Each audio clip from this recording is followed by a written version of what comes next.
नमस्कार. भारती किचनमध्ये तुम्हा सर्वांचं स्वागत आहे. आजची रेसिपी आहे लहान मुलांनासुद्धा टिफिनमध्ये देता येईल अशी हेल्दी रेसिपी, पालकचे थालीपीठ रेसिपी. पालकचे थालीपीठ बनवण्याकरिता एक पातेलं घेतलेलं आहे.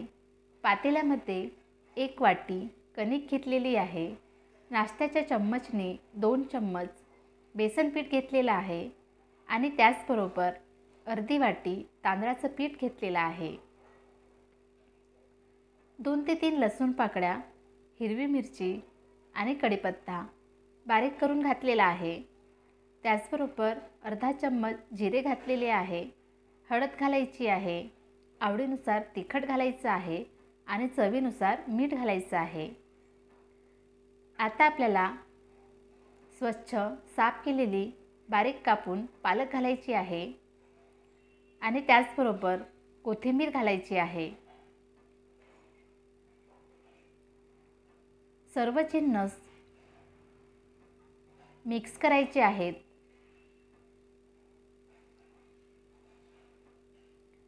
आणि थोडं थोडं पाणी घालून भिजवून घ्यायचं आहे.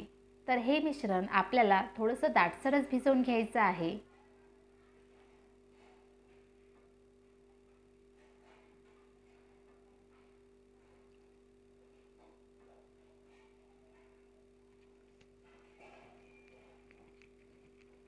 तर इथे मिश्रण तयार झालेलं आहे आणि अशा पद्धतीचं बॅटर तयार करायचं आहे.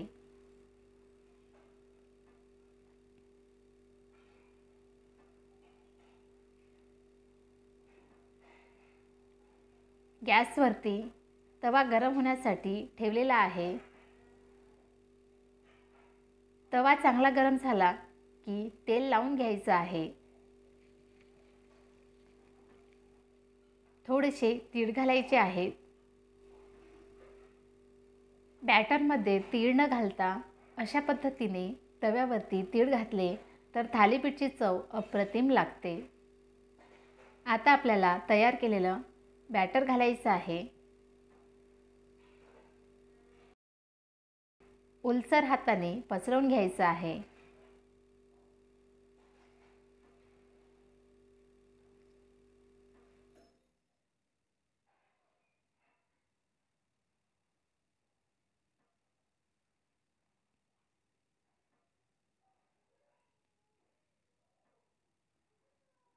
व्हिडिओमध्ये दाखवल्याप्रमाणे थालीपीठ पसरवून घ्यायचं आहे आणि वरून सुद्धा थोडेसे तीळ घालायचे आहेत. थोडंसं तेलसुद्धा घालायचं आणि झाकण ठेवून मीडियम गॅसवरती 2 मिनिटे शिजवून घ्यायचं आहे. 2 मिनिटांनंतर झाकण काढायचं आहे आणि थोडंसं तेल घालायचं आणि दुसऱ्या बाजूने पलटवून घ्यायचं आहे.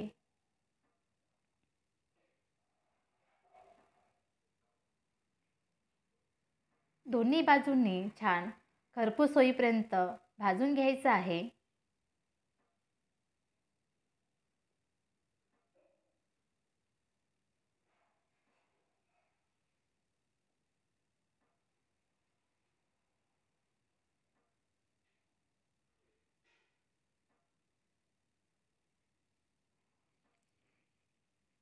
तर अशा पद्धतीने पहिला थालीपीठ तयार झालेला आहे.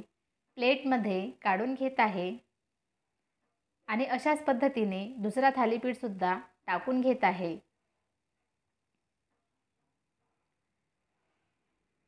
थोडंसं तेल लावायचं, तीळ स्प्रिंकल करायचे, बॅटर घालायचा आणि हाताने पसरवून घ्यायचं.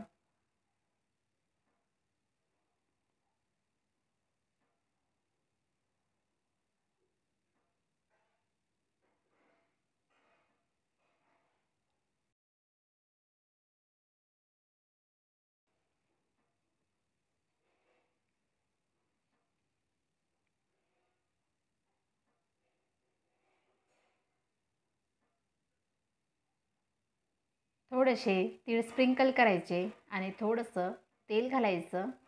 झाकण ठेवून मीडियम गॅसवरती शिजवून घ्यायचं आहे. झाकण काढायचं, थोडंसं तेल घालायचं, दुसऱ्या बाजूने पलटवून छान खरपूस होईपर्यंत दोन्ही बाजूने भाजून घ्यायचे. अशा पद्धतीने सर्व थालीपीठ तयार करीत आहे. तुम्हीसुद्धा ही पालकची थालीपीठ रेसिपी नक्की ट्राय करा. चवीला अप्रतिम लागतात. आणि ही रेसिपी तुम्हाला कशी वाटली मला कमेंट्सद्वारे नक्की कळवा. आणि व्हिडिओ आवडल्यास लाईक करा, शेअर करा आणि सबस्क्राईब करायला विसरू नका. धन्यवाद.